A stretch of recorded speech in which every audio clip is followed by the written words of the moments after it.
So last week at this time, I was fretting at Hopsquad Brewing. You were reassuring me at Hopsquad Brewing. That is the essence of planning. That's the little behind the scenes look at Monday Night Live. The event that we put on at Hopsquad got some local and national panelists to talk about soccer and many other things besides soccer, but mostly soccer. It was a lot of fun. I had a great time. Moises, how did you enjoy yourself that fine evening? I had a great time. As I told a few of our close friends, I was not worried about the event itself. I was worried about your worrying. That was the only Right, thing that right. was really occupying my anxiety. Was I just needed to Yeah. keep Phil calm and we were going to be fine. And we had a great turnout. We had no less than someone who previously, they'll go unnamed to protect their identity. Someone who used to work for the Houston Dynamo, who said, whether it's a compliment to you guys or a compliment to the Austin podcasting sphere, no Houston Dynamo podcast would draw this big of a crowd on any Monday night, let alone a Monday night during All-Star Week. And I think that's really a testament to our friends at We Are Austin TV who helped co-promote the event and appeared on the event at one point. Richie Contreras at Otra Por Favor, without whom we would not have these recordings in his wonderful swanky setup. And I should also mention our event sponsors, Crystal Air Austin and CMM Plumbing, who provided the couple of jerseys that we gave away off recording, but during the event itself, to a couple of people who were very excited to get an MLS and a Liga MX All-Star jersey. So it was the total package. We created something that, as I mentioned in intros that have been edited out of this, we created the new greatest cup competition in world sport. We did. And from the very beginning, Phil, as you know, we fully intended to have separate regional trophies that down the line we will have to unify into one actual unified championship. But the one that we awarded on this first one was for the Moontower Swoontower regional division of the Hot Take Challenge Cup. As I said, the greatest cup competition in world sport. Belts are coming if we can find somebody to make us belts. We'll figure out like championship belts, cups, various different shapes of hardware, depending on what kinds of hardware closets people have for these things. So tell people the vibe, the setup for how all of this went on from your perspective, from your point of view, Phil, before we jump into the episode proper. Yeah, the idea behind it was we knew that we were going to have some of our favorite journalists from out of town in town for the event, which indeed happened. And this was a good opportunity to hear some of their thoughts. Again, it's a Monday. The only thing that was really going on competing with it head to head was the MLS Next All-Star game, which turned out to be absolutely packed. And these first guests that we had, they were on early because they rushed right over to the MLS Next All-Star game, which is something that we had gamed for. We had planned that. We knew that they were going to want to do that. Of course, Landon from Moontower, Mike and Steph, the power couple from Swoontower, they joined us. A lot of fun. I think it was a good way to set the tone. And just from there was a chance to just talk and ask questions. Tom Bogert came as a surprise. We're going to get him in an episode a little bit later in the week, breaking the news that, of course, we all know by now. But still, you can hear the live breaking of the news. That was fun. That was unexpected, but that was great to have him there. And yeah, we'll have to do a little kind of scene setting for that one. But in terms of this one, we had three of our favorite podcasters in town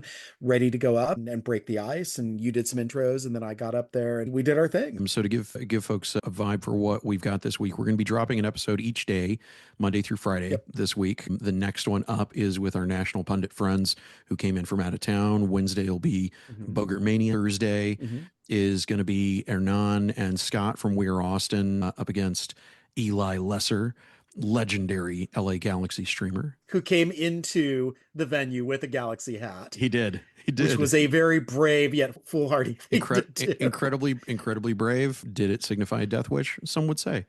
And then Friday we've got Zach from the North End and Paul from Verde Pendant, and then a Western Conference regional final for that particular Hot Takes Challenge Cup. But we'll get to all of the hat themed trophy. We'll get to the bifurcation, the trifurcation, the pentafurcation of the most prestigious cup competition in sport. But as you said, without further ado, let's get to half of Moontower and both halves of Swoontower.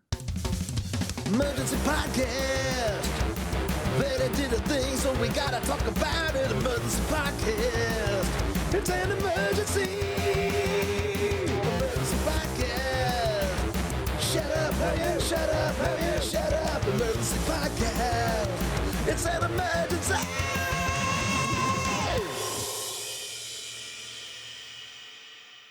Hey, hearty hello to you all, and welcome to Monday Night Live, the Monday night show where we interview some people. We're going to get some people up here, of course. You know them, you love them from their podcasts, Moontower Soccer and Swoontower Soccer. We've got Lamb and Cotta, we've got Mike and Steph Crignola. We are going to talk a little Austin FC, and we're going to talk a little MLS as well. So, first question, I want to get back into a little bit of our past here, a little bit of the history. So whether it was a cute toddler or an adorable baby, or a kind of a weird fuzzy embryo that you see in the ultrasound picture, I want to get everybody's first memory of Austin FC. And Landon, I think you go back the farthest, so I think we'll start with you. Oh my God. If we're going before the actual brand. Yeah, embryo. I started a meetup organization to try to get people who didn't know anything about soccer to meet up and watch soccer with me. And some folks who were in the initial organization of a supporters group found that and came and found me. So I think I had 3 people actually organically find my group and come out. But doing that led to me getting involved very early with the supporter stuff, and then to me getting involved in a podcast and to what I'm doing now. So yeah. Do you remember how far back that was? 2017, I think. Yeah, I think I met you. Was it at the really awkward Dave Bailey meet and greet? It was just before that. Do you remember how awkward that was? Yes. Yeah, there was nothing more awkward. How many of you were at the awkward Dave Bailey meet and greet? Where he was asking questions. He was trying to ask everybody's favorite restaurant in town. It was wild. But he was trying to get the pulse of the room, and they did the work they needed to do and got a stadium and got a team. And it wasn't the last one I went to. All right, and then Steph, what about you? How did you come to know Austin FC? Mike was doing extensive research on which way the sun might shine into the stadium so he could buy the best season tickets, and that was it. I was signed up for it gladly. Did you strategically select that correctly? Yeah, we're out of the sun and out of the rain. Okay. It's brilliant. And I don't have to stand for 90 minutes. Okay. Shout out to anyone who chooses to do that. The real MVP. I don't have those knees. All right, then Mike, what about you? So I guess you were doing the research, but did you happen upon them before you were doing said research? Yeah, so I was going to House Park to watch Austin Aztecs matches, and then House Park flooded, and I refused to go to Round Rock. And then Austin Aztecs left and became Orlando. And all of a sudden I started seeing on socials MLS to ATX was happening, and kept an eye on the internet since then. It was 10:01 a.m. putting in a season ticket, a hold spot or whatever for 8 people, because I'm sure I can meet 8 soccer friends between now and when tickets go on sale. And that happened. And it happened, yeah. All right, awesome. All right, well, let's go ahead and let's talk about this season. So, I wanted to know what your expectations were going into the season, and have they been fulfilled or dashed, or maybe a little of both? Yeah, I'll start. My expectations going into every season are that we will go 34-0-0. We're the best team in the world. We will set records. We will win every trophy, and people we will get extra wins because people won't believe how good we are. Realistic. So far, they haven't been met, but I've got hope. I think it could happen. So I guess the first draw or loss was when that kind of went Well, away. and then it changes, right? So then I'm hoping we go 33-1-0 or 33-0-1 until we get to where we're at. One game at a time. That's right. Okay, then Steph, what about you? Yeah, my expectations for this season have been met. My expectations were to watch games and have fun and fully in our team. And they have been met because we have a group of really great guys playing for us, and I think that they're working really hard, and I love that. Did your expectations include that somewhere along the way, Mirdo Izuni was going to wear a mismatched shirt and pants? I wouldn't say they were mismatched. I would say they were maybe too matched. Too matched to be good. They were kind of more conflicting They were a patterns, lot. though, were they? Yeah. I mean, the color schemes were similar, but yeah, I have to confess, when I listened to that part of the podcast, I was at a red light, so I went to the Instagram quickly to check that out and confirmed what you were saying, but then post Homonic with the leather pants and the sunglasses at night and all that. It's a good look, right? It's a good look. All right, see, I'm Swoontower content already. And then Landon, what about you? I'll say the part of my expectations that were met were I had hopes that Nico Estevez could come in, fix Austin's transition defense, which is a thing they had been terrible at for their entire existence. That has worked. Yep. Much better transitional defense. Expectations also met that I was concerned about the lack of a true chance creator. The expectation that was not met is that I believed that the goal scorers would be able to brute force their way to scoring more than 17 goals this season. Right, yeah. My thought going into the season was, I don't know how good this team is going to be, but I know they're going to score a lot of goals. Whoops. That did not come to pass. All right. So let's go ahead. I have a scenario for you. Speaking of goal scorers, so Brandon Vasquez, as we know, has been injured. Shouts to him. Hope his recovery goes well. Austin does need another forward, and they can go up to DP level for the rest of the season. Kevin Cabral just became available. He just got waived by Colorado. I want you to picture in your mind, could this possibly work? Could this be something that magically would transform the team somehow? Supplemental at best. The famous I'd take him on a supplemental, right? I think Austin FC 2 needs a little bit more pace on the wing, and so he's an option for that team for sure. Remy on the right, Kevin on the left. Amen, brothers. But seriously, do you have a wish list for maybe a forward who can come in and can plop in the last 10 games of the season and some things happen? I have a hot take here. I don't want them to sign a DP. Okay. I want them to bring in someone who's going to be here next year. And if they're not here now training, how many games are they actually going to play? Not many. Right. Of the people who are available, if they're available now for an 8-game contract, are they any good anyway? So I'd say don't get a DP. If we can bump up a move that we we're going to do in the winter, let's do that instead. Okay, so not a Washington Carosa type either? No. That guy doesn't like dogs. Yeah, we hate that guy. All my homies hate Washington Carosa. All right, so He hated dogs. So let's kind of widen the scope a little bit here. What is your favorite non-Austin FC story in MLS this season?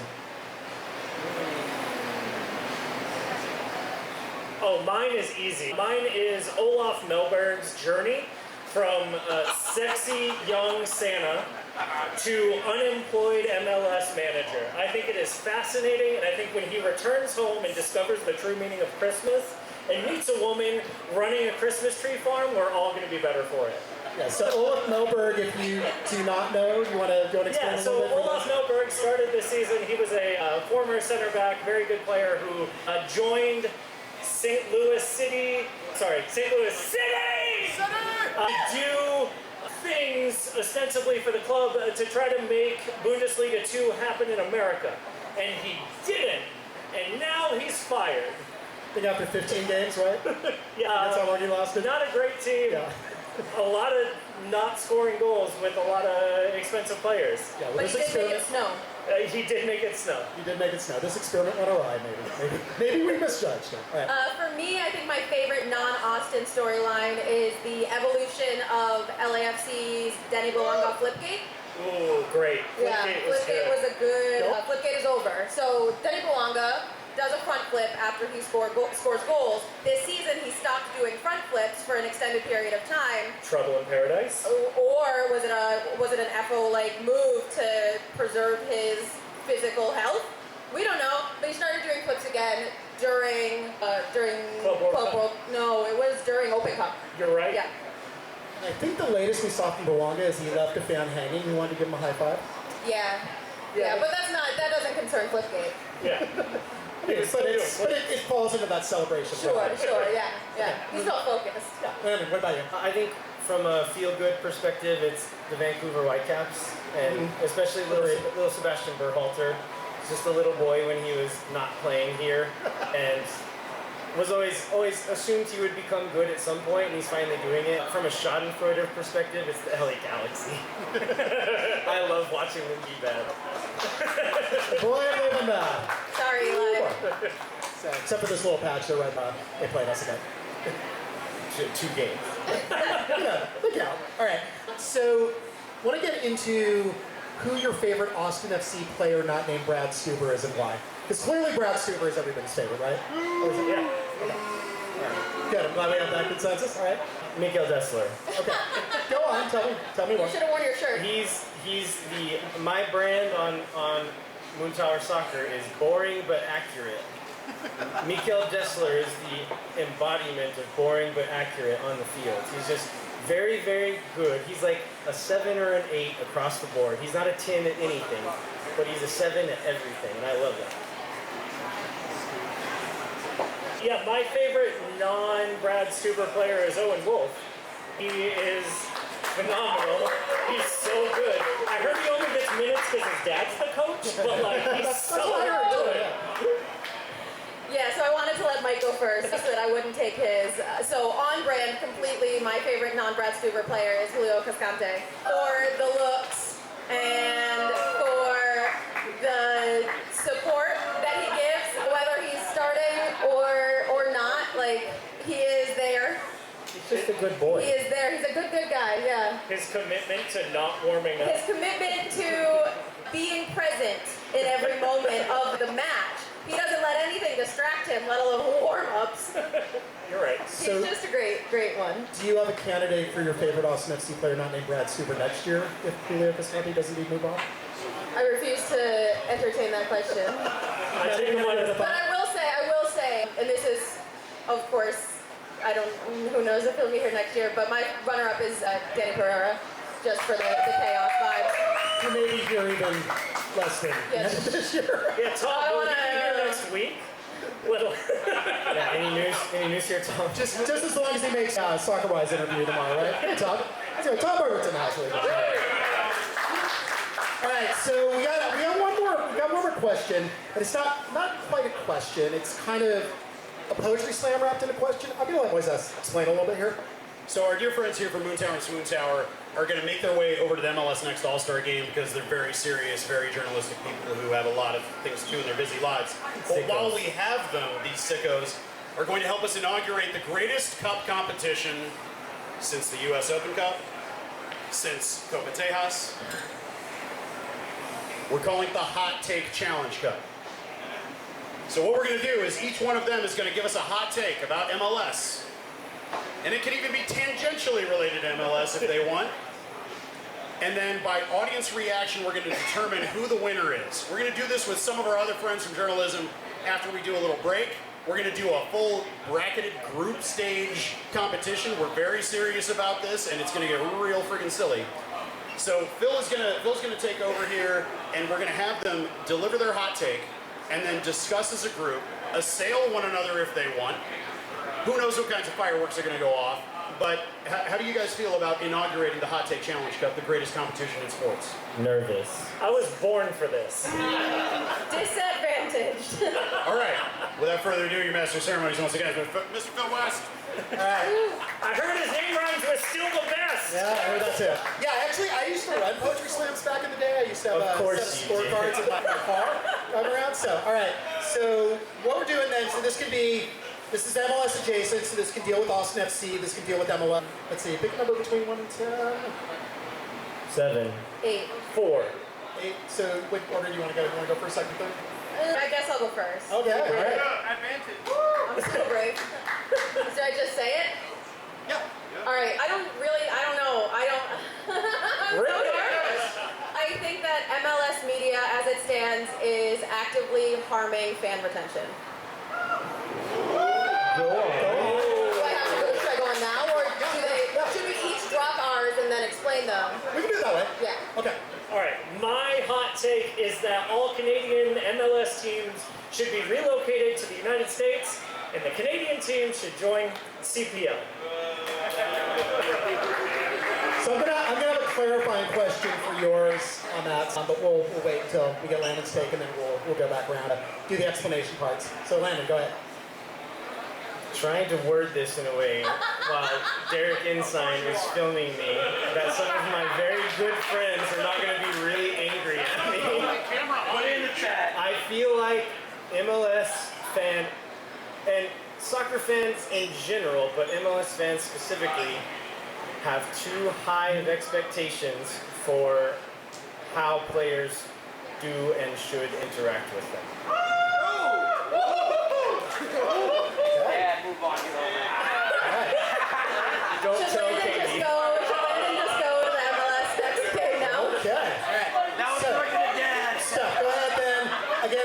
repeat your hot take and then like kind of a 20, 30-second explanation of what that is.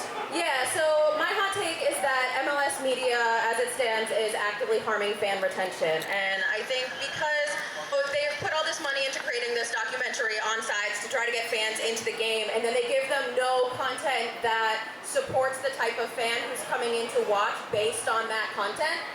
Canceling the call-up, sorry for all these... So you're saying specifically like league run?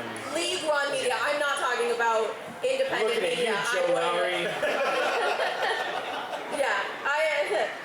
I'm not talking about independent media. I'm talking about like MLS-sponsored media.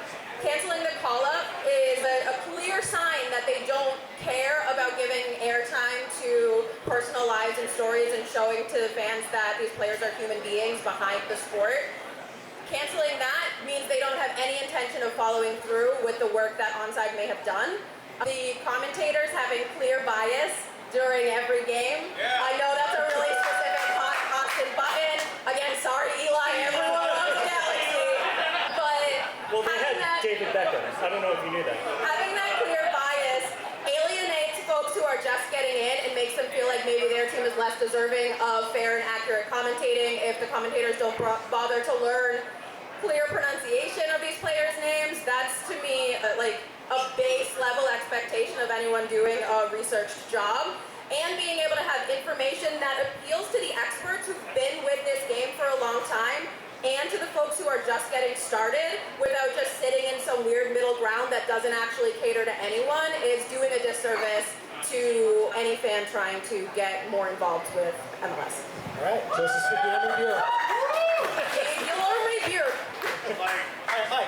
Yeah, so I want to preface this by saying that all of the Canadian cities are top 3 away days. And so from an emotional standpoint, what a nightmare it is to have to go to Kansas City, outside of Kansas City, instead of going to Vancouver, right? It is kind of a nightmare, yeah.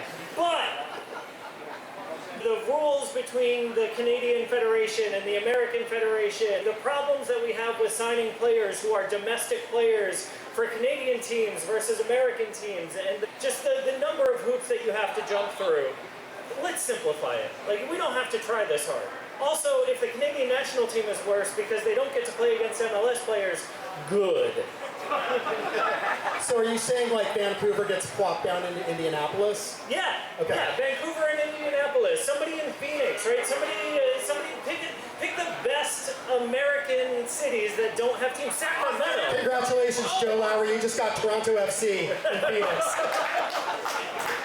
And like, it's historically, right, the Vancouver Whitecaps have not tried to invest in winning. They got really lucky by getting a dope manager and like solid players. Montreal is garbage. That team is horrible.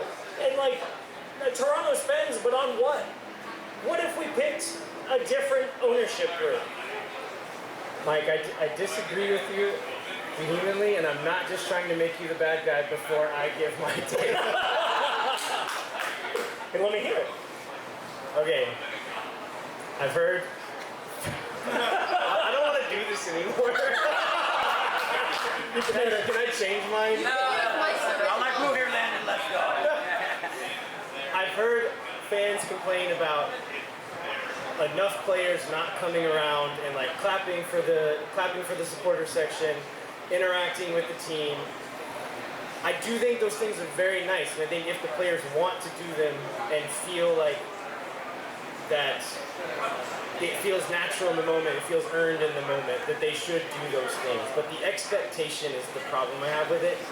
You see in some countries where the supporter culture is literally organized crime, and how there's like this expectation of I've never seen this side of you before. well, it's like I think in Italy there's like in Argentina it happens where People are leaving over this, Landon. right Literally, your friends are leaving the room. they play a bad game and then they go over and they apologize to the supporter section, not because they're actually sorry, because they are scared. And a step in that direction is something I'm not comfortable with. I will say a leg up here. I will say that coming from a theater background, I see this a lot in stage door expectations. A lot of folks will like go online warrior if an actor doesn't come out after a show and they like attack that actor personally. And I think that to me is the side of it that is where it gets dangerous. It can be like a sentiment among supporter sections, but once it starts turning personally against players, I think that's when it starts to become a dangerous precedent to set, that entitlement for their time, in addition to what you have like ostensibly paid to see, is a... I think every player should come to my house with cookies twice a week, Landon. I think one player should come to my house with cookies. I think it is a lovely thing to do, and I do want them to do it. I don't think they should have to do it. Okay. So, it's up to you now, the audience. By applause, who is the winner of this first pancake of a hot take poetry slam? And don't vote for the one you most agree with. Vote for the one that's the best. Vote for the one that's technically the most Give the hot take the score you think it deserves, based on the content and the delivery, going back to my poetry slam days. So, Stephanie, first of all. Just pick one.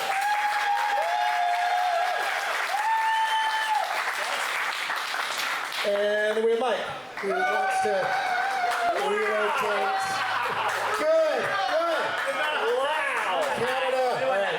And then Landon. I think it's Steph. Obviously, Steph. Obviously it's Steph. Here's one. I'll take purchase plan number 1. MLS, hire me. I'll fix your media strategy. All right. Y'all go to MLS next and have fun watching the kids. Thank you all so much. Yeah. And then we will we'll return with some folks here in a sec.